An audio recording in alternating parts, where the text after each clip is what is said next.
All right, welcome back to Leafs Morning Take. We have our first guest of this two-day series. First and foremost, shots on goal, GA and PPG can make or break your week, but don't overlook BPMM, Wendy's Bacon Portobello Mushroom Melt. Sure may not help you win weekly prizes with Wendy's and Daily Face-Off Fantasy, but unlike your predictions, it never disappoints. So try your luck, but don't push it because the Bacon Portobello Mushroom Melt is only back for a limited time. Sign up for Daily Face-Off today, sponsored by Wendy's and the Wendy's app. Do you feel bad, Anthony Stewart? That's how I bring you in. Well, I'm more of a I like the Baconator too, but remember a couple of years ago when I told you there's probably only 4 or 5 hosts in the city. There's only one host that can do that read in one take. So congratulations. That's the other's Tally Ramchuk. He's damn good at reads. Yeah. He taught me my ways. Okay. Stewart. What's up? I was going to say long time no see, but didn't you last night? Yeah, a little late on our way out the door. Right? I want the details on this. No, there's no details. This is R-rated It's stuff. All-Star, right? What happens at All-Star stays at All-Star, but Stewie's everywhere. it's great. It's great just even walking into the building today. You can feel the buzz. You can feel the energy, just people, getting excited. So for me, I've been downtown since Monday at a conference for the Carnegie Initiative with my charity, and it's just great seeing the city of Toronto being on display on behalf of the league. Aside from Dave Pagnotta, I've never seen somebody move in for like an all-star weekend like you do. Like it's a fucking 14-day event for you. Skyrock, like everything. It's funny. Our good friend Kate Allicock, he's like, I packed for 2 weeks. Like, I'm ready to elope. I'm like, well, did you bring your passport? He's like, no, should I? Because you never know what happens at All-Star. Right? Stewie, we're talking before. I'm hard on the All-Star game sometimes, some of the antics and gimmicks, and you've been around it for a long time and seen a bunch of them. What's your take on them? Do you like the way they're moving and like last year's compared to what we're set up for this year? What direction do you think they need to go? Do you like it? Do you not like it? What are you seeing? I like the fact now they're trying to make it a little bit more competitive by adding that $1 million. So I'm just trying to think, if I'm an All-Star, which I never was, and I'm coming to this weekend and there's $1 million on the line, whether you make $3 million, $5 million, or 15, that's a lot of money. So you got to, take it a little bit easy, hanging out with Alberga the whole entire week. But as a player, you're like, fastest skater, this and that. You're like, it's kind of gimmicky. But what I understand now that I'm on the side with my charity and the philanthropy, this is for the big wigs and the people in the league to come together, all the sponsors, and let their hair down. Like I mentioned, I was at a conference, and you got to sit there and you got to network and you got to hand in your resumes. Kane's already, tried to apply for 3 jobs with the NHL already. That's what this week's about.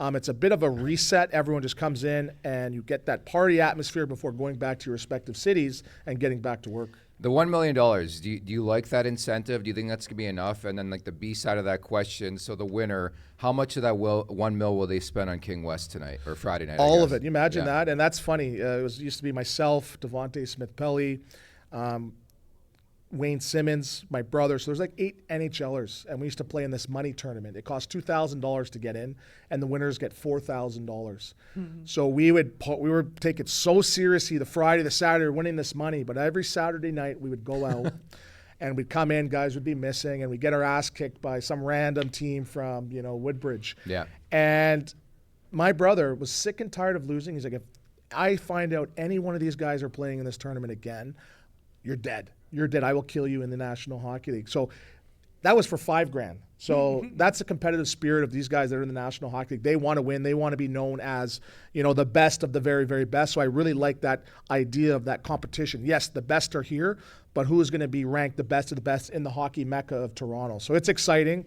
I got my money on Austin Matthews. I think, he can pick up and take a private plane to New York City and no one even knows. So I don't think he's really worried about the big parties because I think he can do that on himself by himself. Yeah. But it's going to be excited. I'm going to the women's event tonight. I'll be at Skills tomorrow.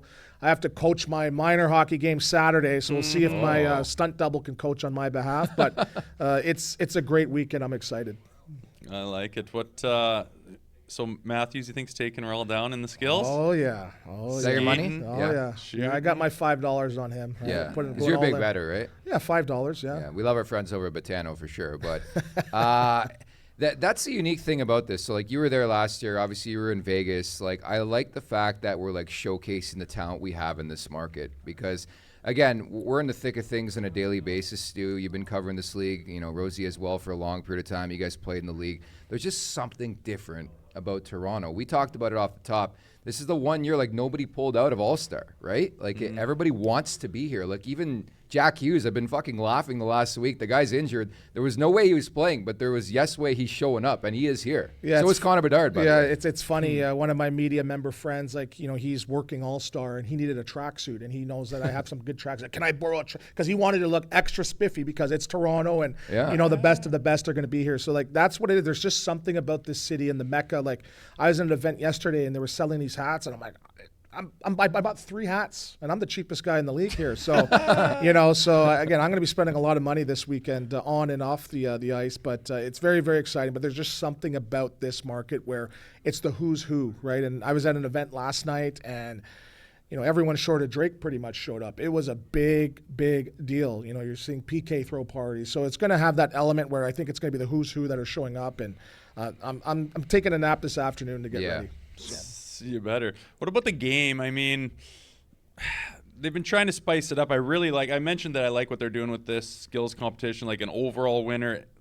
A certain group of guys do everything. That's exciting. But as far as the game goes, what do you want to see out of it? Do you want to see like Jeremy Roenick rub a guy out and kind of play tough, or do you like to see him mic'd up and shooting the shit and being buddy, or do you want a little bit of skin in the game? What are you seeing? I'd like to see them amp it up just a little bit, but I like the little nuances of the game. I like those little backhand passes, or those, the defenseman that throws that 150-foot sauce pass, stuff that is, not you see in a regular game. But, for me, what I feel this event is this kid whose family paid X amount of dollars, and they're coming out just to see their heroes on the ice. They get to see an Austin Matthews against a McKinnon, against some of these top guys, just them being in that stands, in that atmosphere. They might not be able to see a guy that plays on the West Coast in person that might play for, I was going to say Anaheim Mighty Ducks, but the Vancouver Canucks or a team like that. So that's what it's for. I think it's for the fans, and I think the young fans, that's what it's for.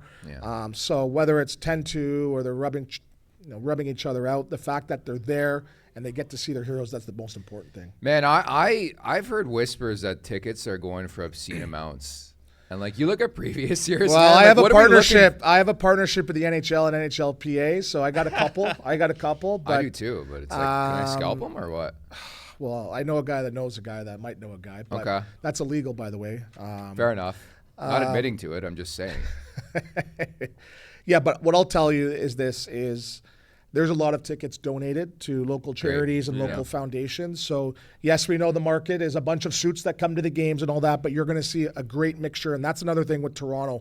What they love doing is, promoting and celebrating diversity, right? We know hockey is a, social elite sport, but they've been doing amazing jobs of collaborations with, myself and my charity and Hockey Quality, but they're doing their best to make it a little bit more diverse, and I'm sure you're going to see it this weekend. How about the team on the ice? We lose sight of the fact that we are here at All-Star Weekend, but man, I feel like I've lost 5 years off my life covering this team this year. They just drive me insane. It's just, for me, I'm just like, we were talking about the same thing 4 years ago. So I feel like I'm in the Matrix or Groundhog's Day. I'm like, well, this is the last year of the core four. If they don't get it done, I'm like, was that pre-pandemic or post-pandemic? I got the worst memory. The same shit every year. But and we'll argue, and I think Rosie and I go back and forth on this, is the guys are paid. They're paid. They're getting older, and every year that they have that heartbreak, they mature, and there's an evolution to them.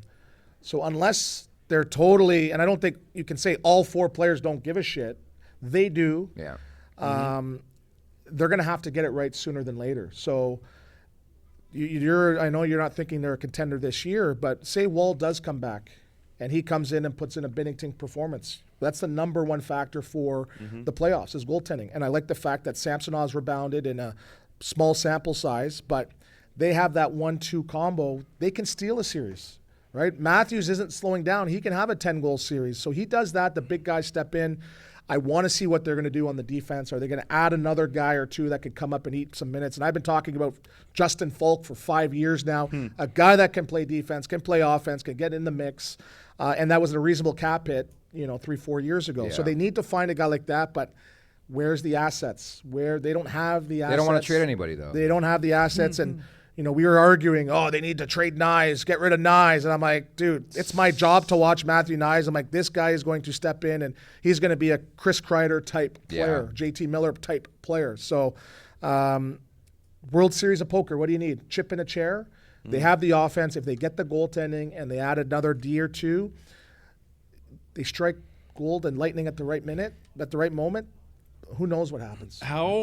How hard would you go after that if, say, you're Tree Living and, like, based on what we've seen this year, is it a year to make a run? Is this group capable? I mean, I can't think of a team that has such highs and such lows where you can't figure them out and they can't figure themselves out, their identity.